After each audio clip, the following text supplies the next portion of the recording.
तर इथं एकदम झटपट असं आपलं सँडविच तयार आहे. तर पहा किती सुरेख झालं आहे. नक्की ट्राय करा. बाहेरून क्रिस्पी झालंय, आतमधून व्यवस्थित भाज्या मऊसूत झाल्यात, चीजसुद्धा मेल्ट झालंय. तर आवडलं असेल तर लाईक करा, शेअर करा आणि सबस्क्राईब करा. नमस्कार मंडळी, मी कोमल तुमच्या सगळ्यांचं आपल्या रेसिपी चॅनलमध्ये खूप खूप स्वागत करते. तर आपण नवीन वर्षासाठी पार्टीसाठी सगळे व्हिडिओ पाहत आहोत. तर आज आपण पार्टीसाठीच व्हिडिओ घेऊन आलो आहोत, ते म्हणजे सँडविचची रेसिपी. इझी घरात असलेल्या साहित्यात होते. एक्स्ट्राचं कोणतंही झंझटचं काम आपण करणार नाही आहोत. पटकन होईल, तुम्हाला पटकन सर्व करता येईल, देता येईल. तुम्ही हे टिफिनसाठी सुद्धा वापरू शकता, पार्टीसाठी सुद्धा वापरू शकता आणि मध्ये आधी काही खाऊ वाटलं तरी हे सँडविच तुम्ही इझिली करू शकता. तुमच्या घरात सगळ्या गोष्टी अवेलेबल असतील. इतकं सोपं आहे. चला तर मग रेसिपीला सुरुवात करूया. तर आज आपण सँडविचची रेसिपी पाहतोय. सँडविचसाठी तर मी बेसिक साहित्य घेतलंय. तुम्हाला हव्या त्या भाज्या तुम्ही घेऊ शकता, हव्या त्या चटण्या तुम्ही घेऊ शकता, चीज टाकू शकता, मेयोनीज टाकू शकता, वेगवेगळ्या फ्लेवरची टाकू शकता, इवन शेंगदाण्याचं कूटसुद्धा टाकू शकता. ते बटर पीनट बटर सारखं काम करतं.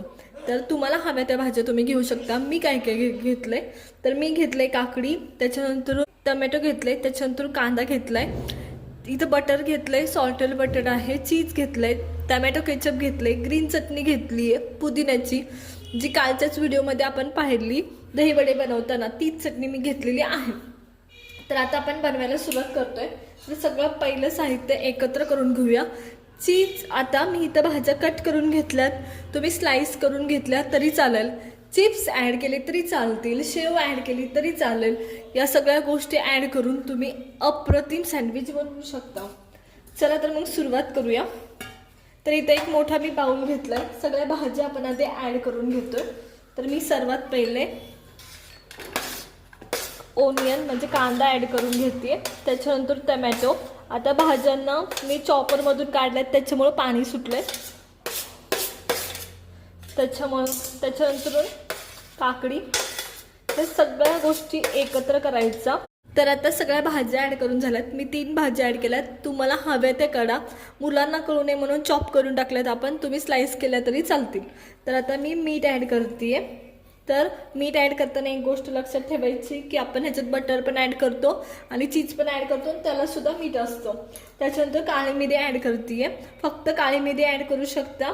तर मी इथं थोडी काळी मिरी आणि थोडं लाल तिखट ॲड करते. लाल तिखटऐवजी तुम्ही चिली फ्लेक्स ॲड करू शकता, काही हरकत नाही, त्याने सुद्धा खूप छान लागतं ते. त्याच्यानंतरून मिक्स हर्बसुद्धा ॲड करू शकता. मी नाही करणार आहे कारण ऑलरेडी ग्रीन चटणी पुदिन्याची चटणी आहे आपली, त्याच्यात आपण सगळ्या गोष्टीच टाकतो. मिक्स हर्बमध्ये असतात त्या, फक्त तुळशीची पानं नसतात. चीज ॲड करणार आहोत. तर चीज इथं मी अद्रकच्या किसणीने किसून टाकणार आहे. तर तुम्हाला हवं त्या पद्धतीने तुम्ही टाकू शकता. स्लाइस टाकू शकता, म्हणजे ब्रेडवर स्लाइस ठेवू शकता किंवा तुकडे सुद्धा करून टाकू शकता. तर मी या पद्धतीने ही करून घेणार आहे. तर आता इथं मी सगळ्या गोष्टी ॲड केल्यात. आता हे व्यवस्थित मिक्स करून घ्यायचं या पद्धतीने. चीज पुरेशा प्रमाणात टाकायचं म्हणजे व्यवस्थित तुमचं सँडविच लागेल. तर इथं हे मी टाकलं, मी 3 क्यूब टाकले, तेवढे इनफ आहे. तर हे पहा. तर मी मेयोनीज ॲड केलेलं नाही, तुम्ही करू शकता हवं असेल. इवन तुम्ही नाही का सॉसच्या ऐवजी आपली चिंचगुळाची चटणी असते ना, ती वापरली तरी चालते, खूप छान फ्लेवर लागतो. क्रीम ॲड केली तर चालते, थोडंसं दही ॲड केलं तर चालतं. जे आपण श्रीखंडासाठी बांधून ठेवतो ना, ते वालं दही ॲड करायचं, थिकनेस जास्त असतो त्याचं, ते वालं, ते पण खूप छान लागतं. तर ह्या सगळ्या गोष्टी वापरून तुम्ही सँडविच करू शकता. चला तर आता सँडविच भरायला सुरुवात करूया. तर इथं आपण सँडविचचे ब्रेड घेतले. सँडविच बनवण्यासाठी सँडविचसाठी स्पेशल ब्रेड भेटतात, नेहमीचे आपले वेगळे असतात आणि सँडविचचे थोडेसे मोठे असतात, त्याच्यापेक्षा ते घ्यायचे.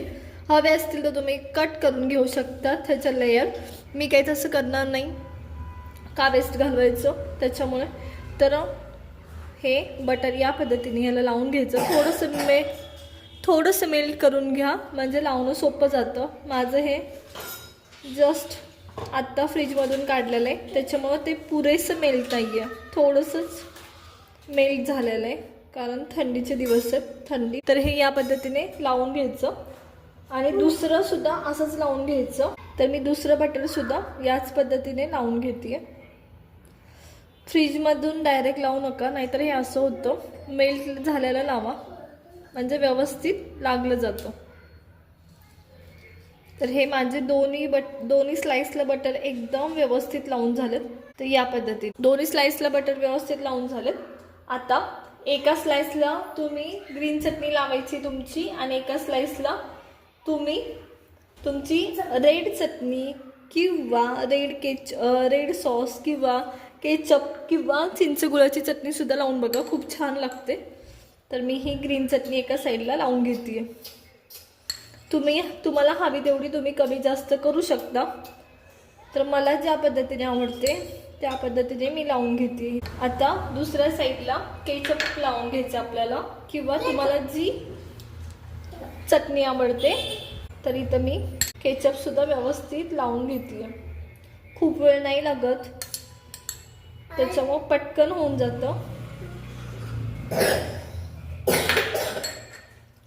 आता दोन्ही चटणी लावून झालं, तर त्या टायमाला आपण जे सँडविचसाठी बनवून ठेवलं होतं ते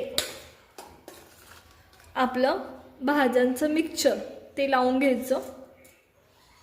जेवढं तुम्हाला जास्त कमी वाटतं त्या पद्धतीने तुम्ही लावू शकता. भाज्या कट केल्याचा हाच फायदा असतो की नीट लावले जातात. आता मी तुम्हाला सांगते शेंगदाण्याचं कूट टाकण्याचा काय फायदा असतो सँडविचमध्ये. जे भाज्यांना पाणी सुटतं ना ते शेंगदाणा शोषून घेतं, एवढं लक्षात ठेवा. त्याच्यामुळं तुम्हाला हवं असेल तर नक्की टाका, खूप छान फ्लेवर येतो आणि तोंडाला पाणी सुटतं. तर हे एकमेकांवर व्यवस्थित झाकायचं. दुसऱ्या साईडला गॅसवर तवा ठेवायचा. आता आपलं सँडविच तयार आहे. दुसऱ्या साईडला मी तवा गरम करायला ठेवला होता, त्याच्यामुळं ह्याच्यावर तुम्ही हे बटर टाकलं ना लगेच मेल्ट होतं. तर त्याच्यामुळं थोडंसं पसरायचं बटर. मी एकदम थोडंसं माझ्या स्पॅच्युलाला बटर आहे ते थोडंसं पसरवते, जेणेकरून बटर लावलं की जळू नये. दुसऱ्या साईडला मी सँडविच घेते, ते ह्याच्यावर ठेवते. एक गोष्ट नोटीस केली का, मी सँडविच मधोमध नाही ठेवलेलं, आणि त्याच्यानंतरून मी वरनं बटर लावते. आणि सँडविच नेहमी तव्याच्या साईडला ठेवायचं म्हणजे व्यवस्थित भाजलं जातं, नाही तर करपतं. आणि दुसऱ्या साईडला सुद्धा मी बटर लावून घेते. तर आता सँडविच नेहमी तव्याच्या कडेला ठेवायचं म्हणजे काय होतं, करपत नाही, व्यवस्थित चीज मेल्ट व्हायला सोपं जातं. तर हे मी सगळं सँडविचला लावून घेतले. थोडंसं सगळ्या साईडनी पलटून घ्यायचं आणि सँडविच व्यवस्थित फ्राय करायचं किंवा शॅलो फ्राय करून घ्या. आता ज्यांच्याकडे सँडविच मेकर आहे त्यांना काहीच प्रॉब्लेम येणार नाही. ह्याच्यात ग्रिल खूप छान होतील सँडविच. पण ज्यांच्याकडे नाही त्यांनी हा फॉर्म्युला यूज करायचा. तर आता मी साईड बदलतीये परत. तर हे पहा, आता तुम्हाला अंदाज आलेला असतो की तुमचा तवा कुठल्या साईडनी जास्त गरम होतोय. त्या साईडनी सँडविच भाजतं आणि दुसऱ्या साईडनी भाजत नाही. तर इथं या साईडनी माझा तवा गरम होता, पलटून बघितलं तर ह्या साईडला जास्त गरम होतं म्हणजे. तर मग आता आपल्याला ही साईड या साईडला आली पाहिजे असं काहीतरी करायचं, एवढं लक्षात ठेवा. तर तसं मग असं टर्न करायचं आणि भाजून घ्यायचं म्हणजे सँडविच एका साईडला करपत नाही आणि एका साईडला न भाजल्यासारखं होत नाही. थोड्या वेळाने टर्न करत राहायचं म्हणजे व्यवस्थित सँडविच भाजलं जातं दोन्ही पण साईडने. तर आता मी तुम्हाला पलटून दाखवते की मी कसं म्हटलं की फिरवत भाजलं आपण. लक्षात आलं तुमच्या? तर मी कसं म्हटलं की फिरवत भाजायचं आणि त्याचा रिझल्ट असा येतो. लक्षात आलं? तर चला मी सगळं सँडविच असंच भाजून घेते. आता सँडविच दोन्ही साईडनी व्यवस्थित भाजून झालंय, पाहिलं का? तर आता आपण हे कट करणार आहोत. तर धारदार सुरी घ्यायची आणि व्यवस्थित कट करून घ्यायचं या पद्धतीने. तर इथं आपलं सँडविच कट करून या पद्धतीने तयार आहे. तर पहा किती सुरेख झालंय, कलर पहा. चला तर मी सगळे सँडविच असेच करून घेते. दोन्ही साईडने व्यवस्थित भाजलं आहे. चला साईडला काढून घेते दोन्ही पण. तर इथं एकदम झटपट असं आपलं सँडविच तयार आहे. तर पहा आतमधून लेअर कशी दिसते, तर सगळीकडून व्यवस्थित भाजलं गेलंय या पद्धतीने. तर पहा किती सुरेख दिसत आहे. तर हे सँडविच आपले रेडी आहेत. थोडंसं आपण ह्याच्यावरून चीज टाकणार आहोत. हे जे काही ऑप्शनल आहे, तुम्हाला हवं असेल तर टाका, नाही टाकलं तरी चालेल. तर हे झटपट सँडविच आपलं तयार आहे. पार्टीसाठी बेस्ट ऑप्शन आहे. तुमच्या मुलांना टिफिनला द्यायला बेस्ट ऑप्शन आहे. घरी काहीतरी अटकमटक खाण्याची इच्छा असेल तरी बेस्ट ऑप्शन आहे. खूपच सुरेख झालंय. मी तुम्हाला दाखवते. दोन्ही साईडनी पण व्यवस्थित भाजलं गेलंय. हे पहा खूप सुंदर झालंय. तर नक्की ट्राय करा. आवडलं असेल तर लाईक करा, शेअर करा आणि सबस्क्राईब करा. तर तुम्हाला आजची आपली सँडविचची रेसिपी कशी वाटली हे आम्हाला कमेंट करून नक्कीच सांगा. तसंच तुम्हाला पार्टीसाठी आणखी कोणता प्रकार तुम्हाला पाहायला आवडेल हे सुद्धा आम्हाला कमेंट करून सांगा. रेसिपी आवडली असेल तर लाईक करा, शेअर करा आणि सबस्क्राईब करा. भेटूया नवीन रेसिपी सोबत. तोपर्यंत धन्यवाद.